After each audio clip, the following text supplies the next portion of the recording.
Selamat sore Bapak, Ibu, Saudara yang dikasihi Tuhan. Kita bertemu kembali dalam ibadah online pada sore hari ini. Dan tema yang akan kita bahas pada sore hari ini adalah berada di dunia tetapi bukan berasal dari dunia. Untuk itu saya minta Pak Franky membacakan ayat firman Tuhan yang terambil dari Yohanes 17 ayat yang ke-15 sampai yang ke-18. Silakan Pak Franky. Yohanes 17 ayat 15. Aku tidak meminta supaya engkau mengambil mereka dari dunia, tetapi supaya engkau melindungi mereka daripada yang jahat. Ayat 16.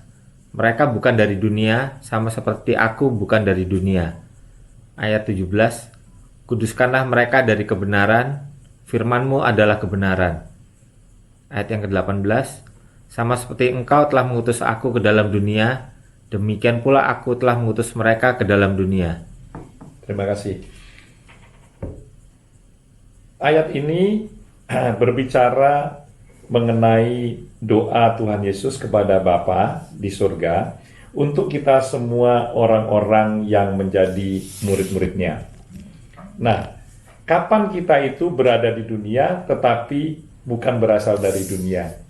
Ini adalah sesuatu poin atau perubahan di dalam setiap kehidupan kita orang percaya secara pribadi, yaitu pada saat kita berjumpa dengan Tuhan secara pribadi dan kita mengalami pertobatan dan hidup di dalam kehidupan yang baru. Ya, tadi dikatakan bahwa Tuhan berdoa kepada Bapa untuk supaya Bapa tidak selekasnya kita bertobat, kita diambil kepada Bapa di surga, tetapi kita tetap hidup di dalam dunia. Hanya saja Tuhan Yesus minta supaya Bapa melindungi dan menjauhkan kita daripada yang jahat. Nah, untuk hal ini kita di dalam ibadah raya yang pertama tadi sudah mendengarkan para narasumber kita, Pak Franky, Pak Sonika, dan bahkan saya sendiri mengungkapkan kapan kita itu secara pribadi mengalami perjumpaan dengan Tuhan. Tapi pada sore hari ini kita akan membahas pada saat kita sudah berjumpa dengan Tuhan, kita mengalami sebuah pertobatan dan masuk dalam kehidupan yang baru. Tentunya kita tetap hidup di dalam dunia, tetapi kita sudah tidak mengikuti kehidupan atau tata cara orang dunia hidup, tetapi kita lebih fokus atau berpusat kepada hukum-hukum kerajaan Allah. Nah, oleh karena itu pada sore hari ini kita akan membahas beberapa hukum-hukum kerajaan Allah yang kita perlu mengerti. Dan ada 3 hukum kerajaan Allah yang akan kita bahas pada sore hari ini. Yang pertama adalah mengenai hukum dosa. Dan yang kedua nanti kita akan membahas mengenai hukum iman. Dan yang ketiga adalah hukum tabur tuai. Nah, kita akan mulai dulu dengan pembahasan mengenai hukum dosa. Kalau kita berbicara mengenai hukum dosa, kita tahu semua bahwa semua kita itu adalah orang-orang yang berdosa. Mari kita lihat ayatnya dulu. Pak Franky mungkin bisa membuka dan membacakan di dalam Roma 3 ayat 23. Roma 3 ayat 23. Karena semua orang telah berbuat dosa dan telah kehilangan kemuliaan Allah. Terima kasih. Jadi di dalam ayat ini dikatakan bahwa semua orang telah berdosa dan hilang kemuliaan Allah. Nah, di sini dikatakan semua orang. Jadi kalau kita mencermati ayat ini, semua orang, baik itu besar, kecil, tua, muda, kaya, miskin, siapapun orangnya, dia sudah berdosa dan hilang kemuliaan Allah. Oleh karena itu, di dalam kehidupan orang-orang yang percaya, ini penting sekali. Kalau kita tidak mau bertobat, dan hidup dalam kehidupan yang baru, maka kehidupan kita itu selalu akan dikuasai oleh dosa.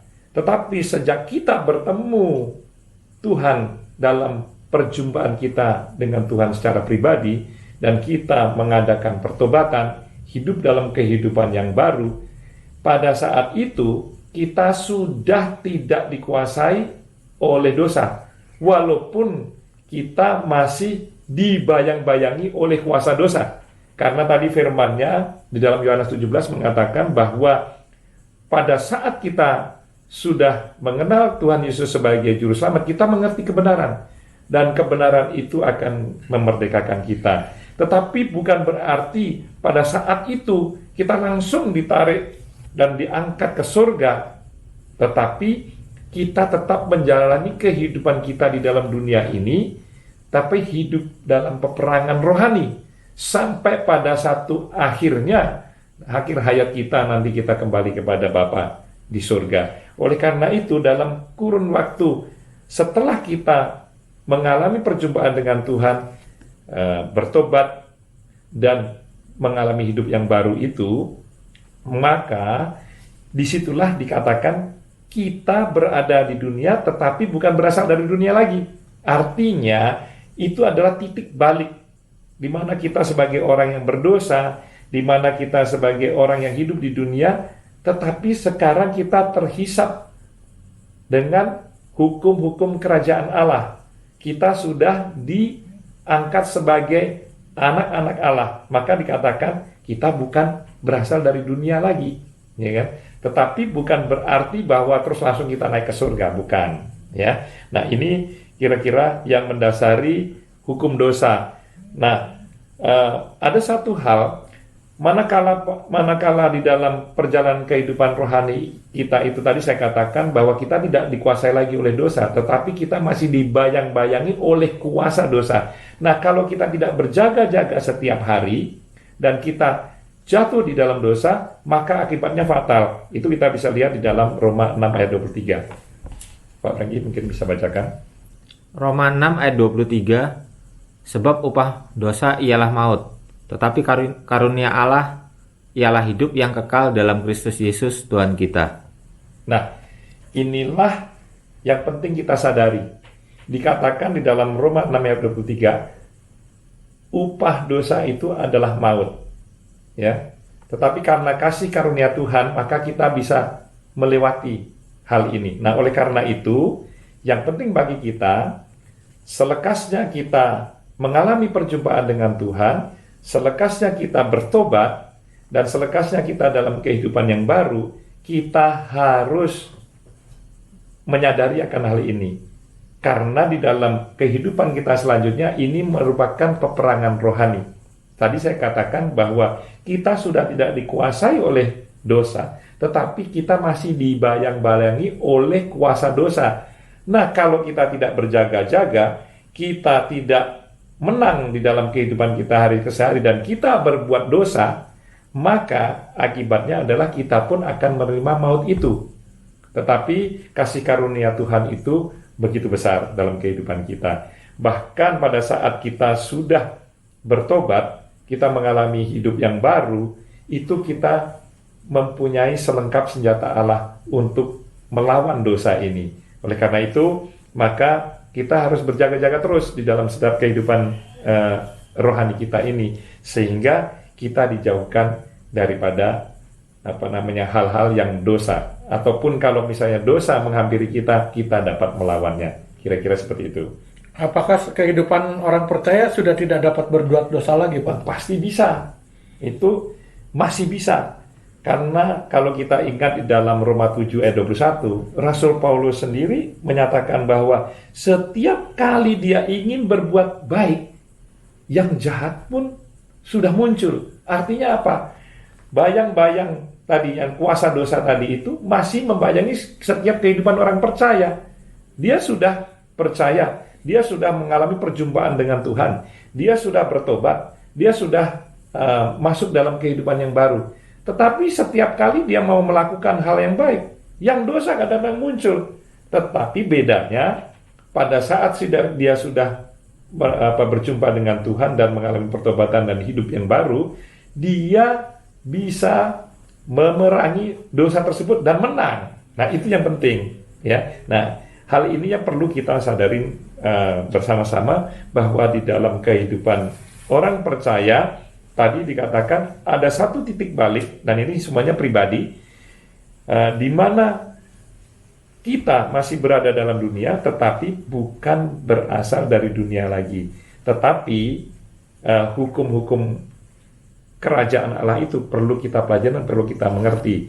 Sehingga jangan sampai kita berpikiran bahwa, saya udah mengenal Tuhan sebagai juru selamat, kalau begitu saya udah selamat, udah sembarangan aja, ya kan, berbuat dosa pun tidak apa-apa. Itu salah, ya kan, karena orang yang percaya, orang yang sudah bertobat, itu masih bisa jatuh di dalam dosa kalau dia tidak berjaga-jaga. Tetapi apakah dia harus berhenti di dalam dosanya? Tidak.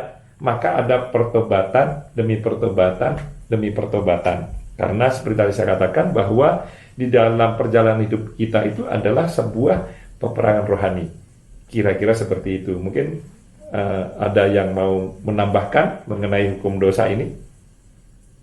Cukup, Pak. Cukup ya. Ya, kalau begitu kita akan masuk ke dalam hukum yang kedua, pembahasan hukum yang kedua, yaitu hukum iman. Untuk itu saya minta Pak Sonika mungkin bisa menjelaskan mengenai hukum iman. Ya, kita akan membahas tentang hukum iman. Hukum ini adalah hukum yang melandasi perjalanan hidup orang percaya. Ya, seperti dikatakan di dalam Ibrani 11 ayat yang pertama, iman adalah dasar dari segala sesuatu yang kita harapkan dan bukti dari segala sesuatu yang tidak kita lihat. Hidup kita ini karena percaya, bukan karena melihat. Dan kita harus, kalau boleh dikatakan, iman tanpa perbuatan adalah mati. Jadi apa yang kita imani, yaitu hidup di dalam Tuhan, itu kita harus wujudkan di dalam perbuatan kita setiap hari. Ya, ataupun ketika kita melakukan aktivitas kita harus percaya bahwa dalam kehidupan kita adalah sebagai orang-orang beriman, kita percaya bahwa hidup kita adalah dijamin oleh firman Tuhan itu sendiri. Ya, jadi apa yang kita lakukan, biarlah itu semua juga boleh menjadi wujud iman kita kepada Tuhan. Seperti juga dikatakan bagaimana iman itu dapat timbul. Ya, firman Tuhan berkata bahwa iman itu timbul dari pendengaran, dan pendengaran akan firman Tuhan. Itu kita bisa baca di dalam kitab Roma 10, bisa di Roma 10 ayat yang ke-17. Bisa tolong dibantu, Pak?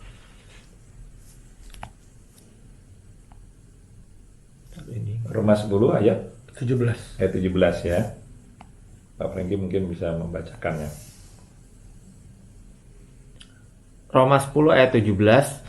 Jadi, iman timbul dari pendengaran, dan pendengaran oleh firman Kristus. Ya, iman timbul dari pendengaran, dan pendengaran akan firman Kristus. Dengan kita sering membaca firman Tuhan atau kita merenungkan firman Tuhan, hendaknya kita juga bisa timbul iman, dan bahkan iman kita semakin hari semakin dikuatkan di dalam pengiringan kita kepada Tuhan. Nah, ini menarik ini. Iman timbul dari pendengaran, dan pendengaran akan firman Tuhan. Ya. Nah, mungkin ada contoh-contoh yang konkret di dalam kehidupan sehari-hari Bapak, ya kan, terutama dengan hubungannya dengan hukum iman ini. Mungkin bisa di-sharingkan. Iya, dalam mencari nafkah, kita tahu sendiri dalam kondisi sekarang ini banyak orang mengalami masa-masa sulit, Pak. Ya, dalam masa pandemi banyak orang yang kehilangan pekerjaan, terkena PHK, bahkan juga banyak orang juga yang sudah tidak bisa mencari nafkah lagi karena keadaan seperti sekarang. Dan kita sebagai orang-orang yang beriman, kita percaya kalau kita melihat keadaan itu, mungkin kita juga stres, kita juga khawatir. Tapi hidup kita sekali lagi bukan karena kita melihat, tapi karena kita percaya akan pemeliharaan Tuhan, bahwa Tuhan yang memelihara kehidupan kita, dan Tuhan yang sanggup untuk memenuhi segala keperluan dan kebutuhan kita semua. Di dalam Matius 6 ayat 25 sampai dengan 34, itu mengenai hal tentang kekhawatiran, itu dikatakan bahwa segala sesuatu itu, sandang, pangan, papan, dicari oleh setiap bangsa-bangsa. Tapi untuk setiap kita anak-anak Tuhan, di dalam Matius 6 ayat yang ke-33 dikatakan, carilah dahulu kerajaan Allah serta kebenarannya, maka semuanya itu akan ditambahkan kepadamu. Nah, ini wujud juga dalam hukum iman ini. Ketika kita beriman kepada Tuhan, kita percaya bahwa hidup kita ini dijamin oleh Tuhan sendiri. Ya, dalam kita mencari nafkah, Tuhan yang mencukupkan. Dalam kita mencari segala sesuatu yang kita butuhkan, Tuhan yang akan memberikannya. Seperti itu Pak, mungkin contohnya. Mungkin dari Pak Frankie ada contoh juga dalam tentang hukum iman ini Pak.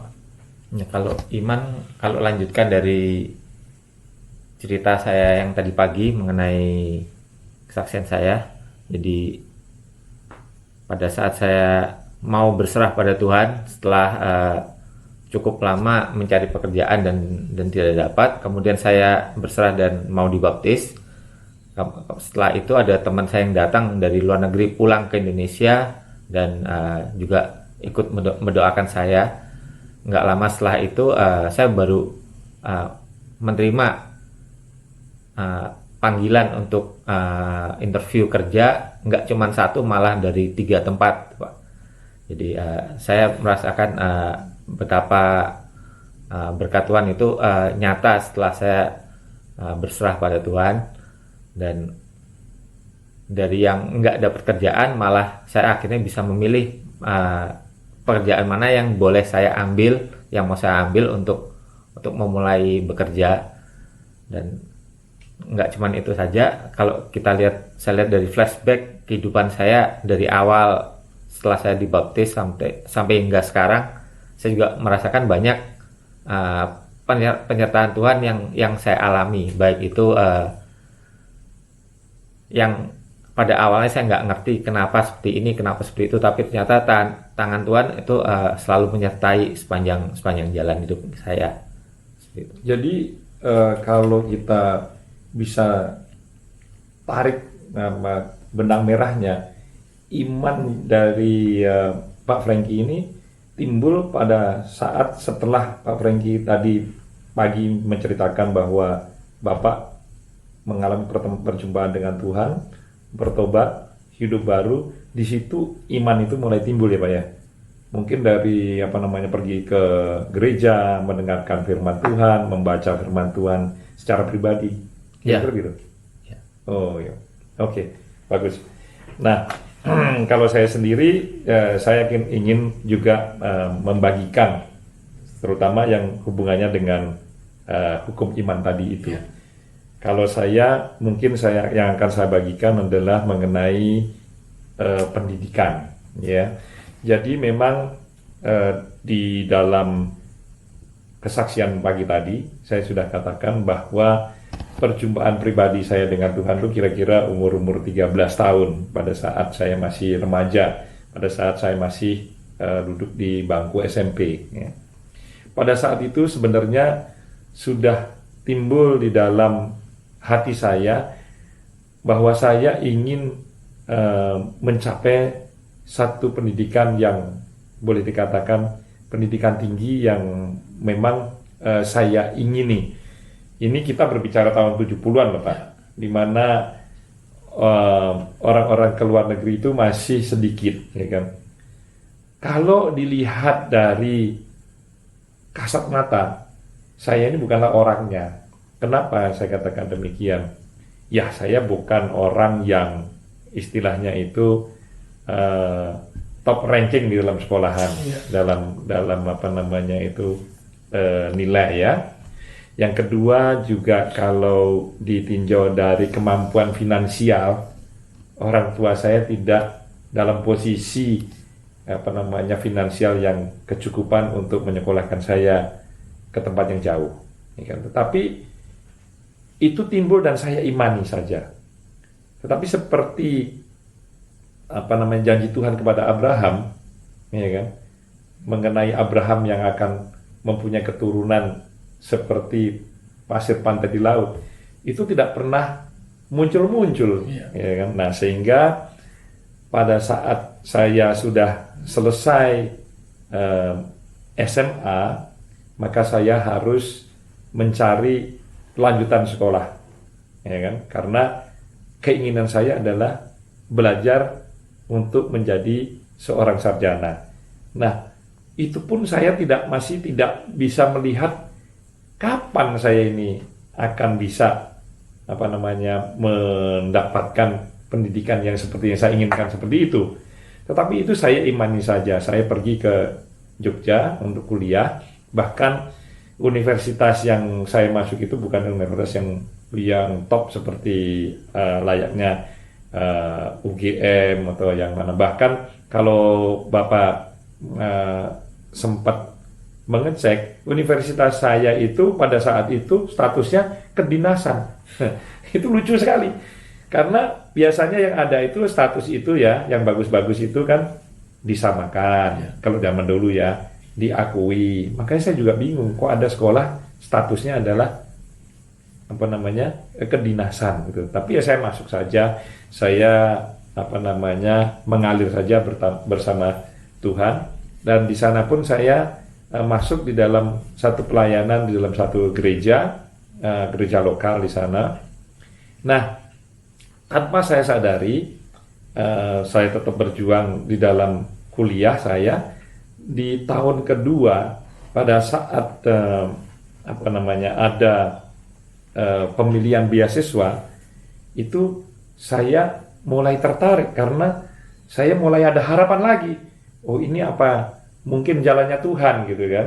Oh, kok ada beasiswa untuk orang-orang yang sedang studi pada waktu itu, untuk diberikan beasiswa oleh Pertamina untuk pergi ke Amerika.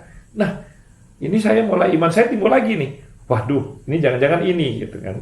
Nah, pada waktu itu saya mengikuti testing seperti layaknya orang-orang testing biasa kan. Jadi berpuluh-puluh ribu dari seluruh Indonesia testing, dan setelah sekian bulan menjadi sekian ribu, nama saya masih ada. Terus turun lagi nyampe ke ratusan, nama saya masih ada. Bahkan pada waktu terakhir kali, istilahnya saringan terakhir dari tempat universitas saya tinggal 2, nama saya pun muncul. Saya mengimani, berarti ini kemungkinan besar, ini jawaban Tuhan pada waktu itu. Tapi pada waktu dipanggil untuk di training ke Jakarta, ternyata 2 itu hanya diambil 1, dan nama saya tidak ada. Kecewalah saya sudah lagi di situ kan. Apakah benar ini adalah maunya Tuhan? Tapi itu tetap saya imani. Satu kali saya pasti akan pergi ke tempat sekolah tujuan di Amerika sana, yang memang saya sudah idam-idamkan. Tapi kan nggak masuk akal, iya kan? Nah, pada saat itu saya tidak kecewa. Saya tetap berkuliah seperti biasa. Saya pun juga tetap melayani seperti biasa. Nah, tanpa saya sadari, 2 bulan atau 3 bulan setelah itu, ya, teman saya yang tadi mendapatkan beasiswa dari universitas saya tadi itu kontak saya. Dia bilang, "Gus, namamu ada di sini," dia bilang gitu. "Kenapa kamu tidak menerima panggilan?" Saya juga nggak tahu kan gitu kan. Tetapi teman saya ini yang sudah dipanggil duluan, ya kan? Dia menyatakan dia melihat nama saya di sini. Tetapi dikatakan bahwa kamu mengundurkan diri. Wah, saya menerima surat aja nggak pernah kok saya mengundurkan diri gitu kan. Tetapi ya sudahlah, apa daya. Ini di Jakarta saya nggak kenal siapa-siapa. Bagaimana cara mengurusnya? Tapi Tuhan itu baik. Ya kan, dan karena saya bilang saya imani, satu kali saya pasti bisa sekolah di sana. Tanpa saya sadari, om saya yang ada di Jakarta itu masih punya kenalan di Pertamina, dan yang kebetulan yang memegang program ini. Lalu ditanyakanlah mengenai masalah ini. Terus dicek sama dia, betul, keponakan kamu itu memang diterima dari universitasnya, tapi mengundurkan diri. Lalu disampaikanlah kepada beliau bahwa saya tidak mengundurkan diri, tetapi karena semua sudah jalan, ya kata daripada si koordinator ini menyatakan bahwa dia harus tes ulang lagi, tapi diberi kesempatan. Tapi maksudnya tes ulang, tetapi tidak usah tes lagi. Tapi maksudnya dimasukkan dalam saringan kedua, dikocok lagi istilahnya kan. Tetapi ya itulah sekali lagi, kalau kita mendahulukan Tuhan tadi seperti ayatnya di dalam Matius 6 ayat 33, carilah dahulu kerajaan Allah serta kebenarannya, maka semuanya akan ditambahkan kepadamu. Pada saat itu saya tetap masih di dalam pelayanan saya dengan gereja lokal. Bahkan saya ingat waktu itu masih rekaman di televisi, ya kan, untuk acara Christmas. Wah, saya dapat panggilan. Nah, dengan sukacita tentunya saya pergi ke Jakarta dan akhirnya iman itu terwujud. Akhirnya saya mendapatkan beasiswa tersebut dan saya akhirnya dikirim ke universitas di Amerika Serikat, dan bukan cuma itu aja, di tempat yang memang tidak saya pilih, tetapi adalah tempat yang memang tempatnya untuk orang sekolah apa yang saya tekunin, yaitu petroleum engineering, ya kan, atau kalau di sini dikatakan teknik perminyakan. Ada banyak lagi kesaksian yang lain, tapi mungkin nanti waktu yang lain saya akan bagikan. Tetapi sampai di situ saja. Jadi kalau tadi berbicara masalah hukum iman, dan sudah dijelaskan tadi mengenai hukum iman itu apa, bagi orang-orang yang percaya, kita itu ada di dalam hukum itu. Ya kan, bagi yang tidak percaya mungkin ya tidak menerima hal itu. Tapi bagi orang percaya, hukum iman itu terjadi. Nah, itu kira-kira sedikit kesaksian saya. Nah, mungkin untuk melengkapi pelajaran kita mengenai hukum-hukum kerajaan Allah, ada satu lagi hukum yang kita ingin kita belajar bersama-sama, yaitu hukum tabur tuai. Mungkin dalam hal ini Pak Franky bisa menjelaskan mengenai hukum tabur tuai. Ya,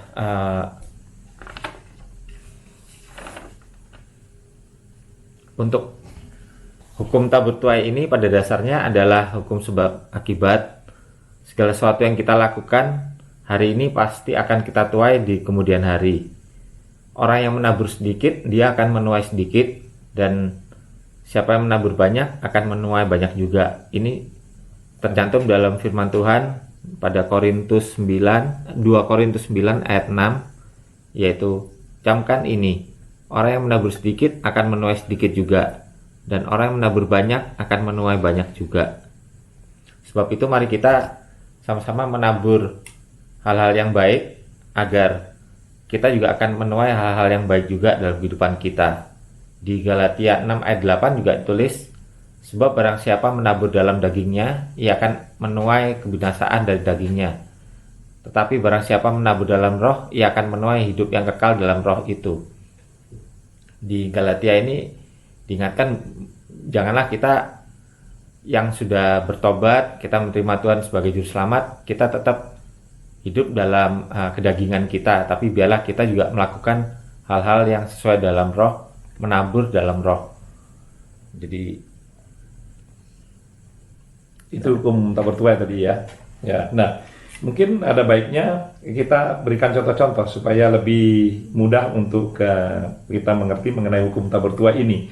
Artinya tadi kan dikatakan bagi yang menabur sedikit dia akan menuai sedikit, yang menabur banyak dia menuai banyak, gitu kan. Dan saya pikir pasti ada di dalam setiap kehidupan kita masing-masing mengenai apa aplikasi daripada hukum tabur tuai ini. Pak Sony mungkin bisa menceritakan mengenai hukum tabur tuai ini mungkin dalam pengalaman pribadinya. Ya, kalau saya merasakan tentang hukum tabur tuai ini dari kehidupan orang tua saya yang dulu. Ya. Ini papa ini ya? Iya, papa ya. Beliau sering minta kita anaknya untuk ambilin jalan raya. Iya, jalan raya yang lubang-lubang itu kalau beliau arah pulang, dia tahu ada di mana lubang gitu. Dia minta untuk kita menambelin jalan. Sepertinya hal itu nggak nyambung dengan kehidupan kita. Apa urusannya? Itu kan mungkin urusan PU atau urusan pemerintah. Tapi beliau ini minta kita untuk melakukan itu. Manggil orang untuk nambelin jalan, apakah itu di semen, apakah itu di aspal ya, di aspal ya, kita panggil orang untuk mengaspal. Dan ternyata kalau saya pikirkan sekarang, itu termasuk juga di dalam hukum tabur tuai. Apa yang beliau taburkan dulu, saat ini kalau boleh katakan kita sebagai anak-anaknya yang menuai. Kenapa? Paling enggak beliau memberi gambaran kalau dengan lancarnya orang berlalu lintas ataupun jalan itu dibuat baik, dibuat lancar, maka kehidupan kita pun akan menjadi lancar atau akan menjadi baik. paling nggak sekarang kita sebagai anak-anaknya juga ikut menikmati apa yang dulu beliau lakukan, apa yang dulu beliau tabur itu kita juga bisa menikmati. Dan juga beliau banyak juga melakukan kegiatan sosial, membagi-bagi beras di kolong-kolong jembatan atau di tempat-tempat para pemulung berada. Itu kalau ada satu, apakah itu sebelum lebaran atau sebelum puasa, biasanya beliau ada meminta kita juga anak-anaknya untuk membagikan hal itu, dibungkusin, diplastikin gitu 5 kilo untuk kita sebarkan ke kolong-kolong jembatan seperti itu, menyampaikan hal-hal seperti itu. Dan kalau seperti tadi kita flashback sekarang, mungkin orang tua kita yang menabur, makanya sekarang kita sebagai anak-anaknya yang ikut menuai hasil dari taburan beliau yang baik-baik yang dahulu. Dan juga untuk kita semua sekarang yang udah sebaliknya juga menjadi orang tua, harapannya kita juga dapat menaburkan hal-hal yang baik supaya kelak anak-anak kita bahkan sampai ke cucu-cucu kita pun bisa juga menikmati taburan-taburan yang kita lakukan sekarang. Ya, semoga apa yang kita lakukan ini juga boleh memberi dampak bukan hanya di dalam kehidupan kita setiap hari, tapi bahkan sampai kepada anak, bahkan sampai ke generasi kedua dan ketiga. Cucu-cucu ya? Ya, sampai ke cucu-cucu kita semua. Harapannya seperti itu, Pak. Jadi Tuhan itu luar biasa ya. Artinya dalam dia memberkati orang, itu dia pakai orang juga. Iya. Ya kan? Jadi mungkin apa yang ditabur Papa itu kan ke orang lain. Iya. Kan bukan orang itu yang harus misalnya membuat kebaikan kepada anak-anaknya Papa ya kan. Betul. Tetapi mungkin orang lain juga gitu kan. Iya. Jadi Tuhan sudah sediakan banyak hal-hal yang positif, hal-hal berkat yang luar biasa gitu Iya. dari taburan tuai ini ya. Iya. Mungkin kita bisa dengarkan juga Pak Franky mungkin punya cerita yang lain ini mengenai tabur tua ini. Saya yakin pasti banyak ini. Ya. Kalau saya di pekerjaan, Pak. Oh. Jadi dalam kerjaan saya kan banyak ketemu beberapa customer yang kita nggak cuma jual produk, tapi kita juga kasih service. Jadi setiap ada customer yang punya problem di pemakaian barang di perusahaan mereka, baik itu menggunakan barang kita yang kita jual ataupun bahkan Nah, bukan mungkin sebelum terlalu jauh mungkin bisa diceritakan dulu Pak. Ini barang apa yang Bapak jual ini? Dan kira-kira servis apa yang Bapak jual ini? ya. Saya waktu tahun 2000 kembali ke Jakarta dan kerja di perusahaan yang mensuplai peralatan untuk di pabrik minyak goreng. Jadi untuk penyaringan dan pengolahan minyak goreng, Kelapa sawit itu Pak ya? kelapa sawit, Oke. kelapa sawit dan minyak kelapa. Dan minyak kelapa? Iya. Oke. Dan mereka kalau ada problem biasanya kalau sistem itu bermasalah, produk itu nggak jadi, Pak. Jadi kalau ada masalah mereka selalu kebingungan, dan kalau udah kepepet ya kita sebagai agen dihubungin untuk diminta solusinya. Dan pada saat kita ngasih solusi pun kita datang, kita kunjungin, kita nggak selalu bisa jualan karena kadang problemnya sebenarnya cuma sepele. Kita datang kasih tahu, oh ini Pak, ini sebenarnya solusinya seperti ini, selesai gitu aja Pak. Bahkan dengan sering kunjungan-kunjungan ke customer itu, setelah 10 tahun lalu saya harus menyerahkan satu produk ke teman saya untuk dia tanganin karena saya harus fokus ke satu produk saja, ke produk filternya. Itu sampai sekarang pun kalau customer punya problem untuk alat itu masih hubungin ke saya. Dan beberapa mereka pada saat mereka membutuhkan barang atau mereka ada teman yang butuh barang-barang yang saya punya, mereka akan menginformasikan. Jadi hubungan saya dengan customer itu dari hubungan kita support mereka sehingga mereka bisa support lancar dengan hubungan ke kita gitu. Ini semuanya tentunya dilandasi dari apa yang Bapak tabur sebelumnya ya, Ya. sehingga sekarang Bapak menuai hasilnya. Nah, kira-kira gitu ya. Ya. Ya, luar biasa. Mengenai Pak Agus sendiri gimana Pak tentang hukum tabur tuai ini Pak? Ini saya kadang-kadang kita ini kan tidak memikirkan bahwa ada banyak hal yang baik yang Tuhan itu sudah kerjakan dalam kehidupan kita. Nah, kita seringkali kalau bahasa Inggrisnya bilang take it for granted, maksudnya asal aja lah gitu, pokoknya kan memang seperti ini gitu.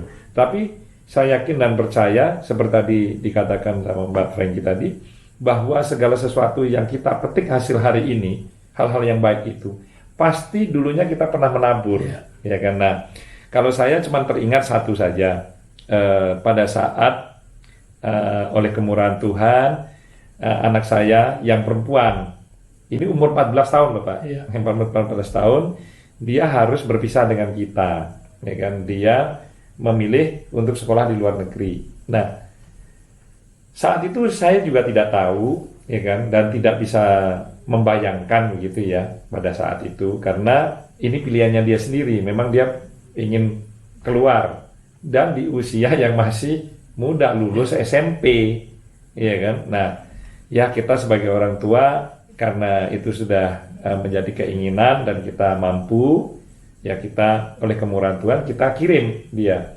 Pada saat itu saya masih ingat, yang pergi itu bukan satu Pak, papanya pergi, mamanya pergi, opanya pergi, omanya pergi, ya kan, kakaknya juga pergi karena kakaknya juga mau kuliah di sana. Dan kebetulan kami sudah survei di beberapa banyak tempat, dan memang sekolah-sekolah SMA yang bagus, yang private itu, yang privat itu adanya memang di daerah Boston, daerah sana lah istilahnya.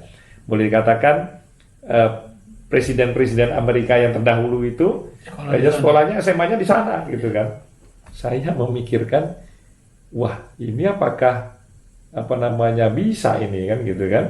Tapi ya sudah, kita semua jalan. Terus ada satu yang dipilih dan dia diterima di sana. Pak, kalau kita melihat tempatnya, kita sendiri miris. Biasanya sekolah-sekolah private yang bagus itu tempatnya adalah in the middle of nowhere bahasanya, di tengah-tengah tempat yang tidak ada apa-apanya gitu kan. Mungkin di perkampungan yang kecil sekali, bahkan boleh dikatakan gedung bioskop tidak ada, ya kan, yang namanya bank itu kecil sekali, satu aja, dan dia terpencil. Dan itu memang seperti itulah yang namanya private school di Amerika ya.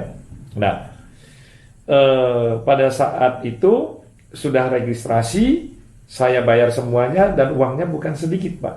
Untuk kuartal pertama itu aja sudah cukup banyak lah uang gitu kan. Kita sudah bayar, besoknya mau mulai belajar mengajar, ya kan? Dia nangis sejadi-jadinya Pak. Kalau orang bilang mungkin nangis Bombay kali ya, itu kan sejadi-jadinya. Artinya saya nggak mau ditinggal di sini, saya pengen pulang. Waduh, kalau Bapak menjadi orang tuanya bagaimana kan? Ya kan, ya memang uang ini tidak bisa kembali, sudah saya masukkan kan gitu kan. Tetapi bukan masalah uangnya saja. Ini orang umur 14, kalau dia nangis-nangis seperti itu, saya tinggalkan bagaimana caranya? Jadi akhirnya kita mengambil jalan yang bijaksana. Saya dengan opanya pulang dulu, ya kan.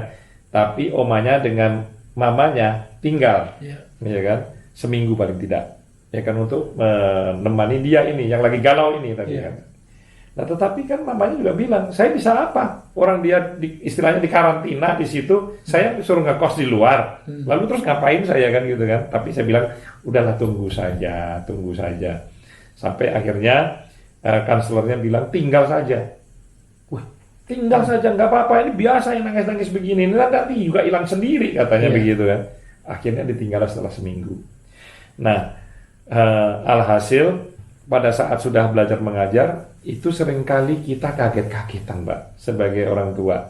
Jadi saya sama istri saya itu kalau sudah lewat jam 12 malam, terima telepon, kita sudah tahu, itu pasti Tania yang lagi menangis-nangis gitu kan. Karena kan kita beda minimal 12 jam, beda jam kan. Jadi kalau 12 malam saya, itu mungkin dia lagi kuliah atau sekolah, ya kan, dia menemui kesulitan atau apapun bentuknya, dia nangis segede-gedenya gitu kan. Nah, ini kan belahan dunia yang lain yang jauh sekali. Jadi saya, waduh gimana ya?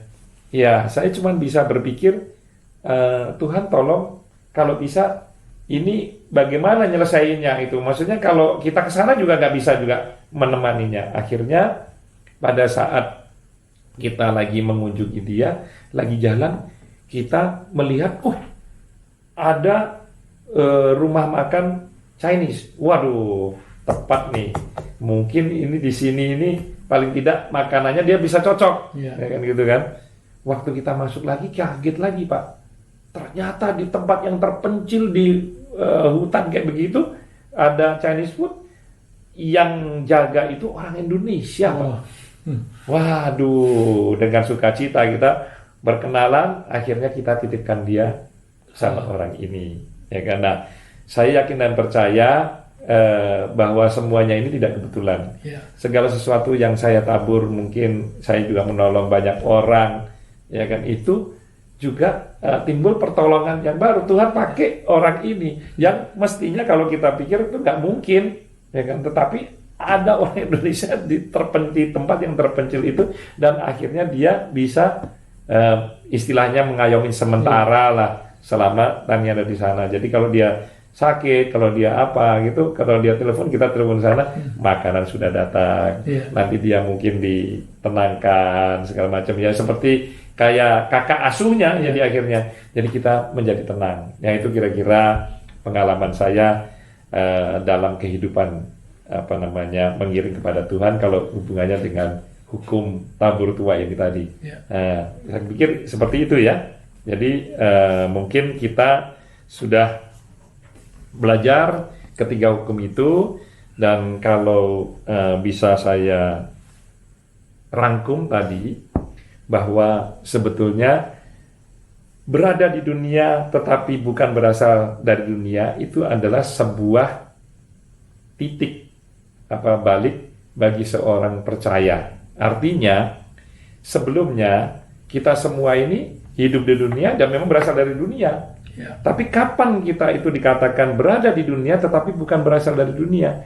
Yaitu pada saat kita semua secara pribadi mengalami perjumpaan dengan Tuhan, dan kita mengalami pertobatan awal, masuk dalam kehidupan yang baru. Pada saat itulah kita itu tetap masih ada di dalam dunia, tetapi bukan berasal lagi dari dunia, karena kita terhisap dengan hukum-hukum kerajaan Allah. Nah, ketiga hukum tadi itu salah tiganya yang kita pelajari, ya kan, sebagai orang-orang yang percaya. Nah, kalau bagi orang yang tidak percaya, ya dia mungkin ini menjadi hal yang biasa aja, ya kan, tidak ada artinya. Tapi bagi kita, hukum-hukum ini memang melekat pada kita. Nah, sekarang pertanyaannya, apakah kalau kita sudah berjumpa dengan Tuhan, lalu kita bertobat, kita masuk dalam kehidupan yang baru, kita tidak pernah bisa berdosa lagi, seperti tadi dipertanyakan kan, tetap bisa berdosa. Kenapa?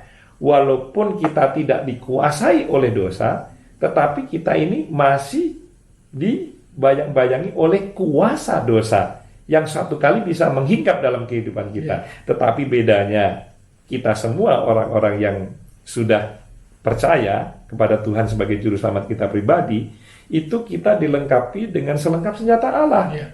Nah, di dalam kehidupan kita ini adalah peperangan rohani sampai akhir hayat kita nanti, ya kan. Oleh karena itu, kita harus memerangi dosa itu. Tetapi kita tidak sendirian. Ada Roh Kudus dalam kehidupan kita. Kita ada iman yang kita bisa pakai. Kita ada doa dan yang lain-lainnya. Saya pikir itulah yang melandasi hal-hal di mana kita dikatakan berada di dunia tetapi bukan berasal dari dunia. Bukan berarti terus kita itu orang planet, bukan. Kita tetap orang dunia, tapi kehidupan kita bukan didasari oleh hukum-hukum dunia di mana kita tinggal, tetapi hukum-hukum kerajaan Allah. Saya pikir itu yang kita pelajari pada sore hari ini. Tapi barangkali Pak Sony Kak bisa mungkin ada closing statement atau summary mengenai apa yang kita pelajari pada sore hari ini, silakan. Iya, mengenai 3 hukum yang sudah kita pelajari, yaitu hukum dosa, hukum iman, dan hukum tabur tuai. Ini semua biarlah kiranya mengingatkan setiap kita, meskipun sudah menjadi orang percaya, kita tidak terlepas dari gangguan-gangguan ataupun godaan-godaan kehidupan-kehidupan yang lama. ya, dan ini kita harus perangi dengan seperti tadi dikatakan dengan perlengkapan senjata Allah yang kita miliki, dan itu ada pilihan untuk kita bisa berperang dan kita akhirnya bisa tetap menang, ya. Dan sekali lagi juga diingatkan tentang hukum tabur tuai, karena apa yang kita tabur itu kelak yang akan kita tuai. Biarlah kita dapat menabur apapun yang baik supaya kelak kita juga dapat menuai yang baik juga. Mungkin dari saya seperti Amin. itu, Pak. Pak Pergi, sebelum kita tutup. Kalau dari saya yang saya dapat pada sore hari ini, pada saat kita sudah bertobat dan percaya Tuhan, kita harus keluar dari perbuatan-perbuatan dosa. Jadi jangan kita tetap tinggal dalam kehidupan kita yang lama, tapi kita harus mau berubah. Karena di hukum tabur tuai itu juga disebutkan, jangan kita apa yang kita tabur adalah apa yang kita tuai. Jadi kalau kita sudah percaya Tuhan, kita harus berubah ke dalam kehidupan kita yang baru. Jangan tetap dalam dunia yang lama, karena kalau kita tetap melakukan hal-hal yang lama lagi, kita akan bisa jatuh dalam dosa dan kita akan kehilangan keselamatan kita nantinya. Baik, jadi keselamatan itu harus kita kerjakan ya Pak ya, sampai akhir hayat hidup kita. Amin. Ya, amin. Inilah kira-kira apa yang kita pelajari pada sore hari ini, berada di dunia tetapi bukan berasal dari dunia, karena kita semua terhisap oleh hukum-hukum kerajaan Allah, dan 3 hukum-hukum ini yang sudah kita pelajari, baiklah kita renungkan pada sore hari ini, dan selamat beraktivitas. Tuhan Yesus memberkati kita semua.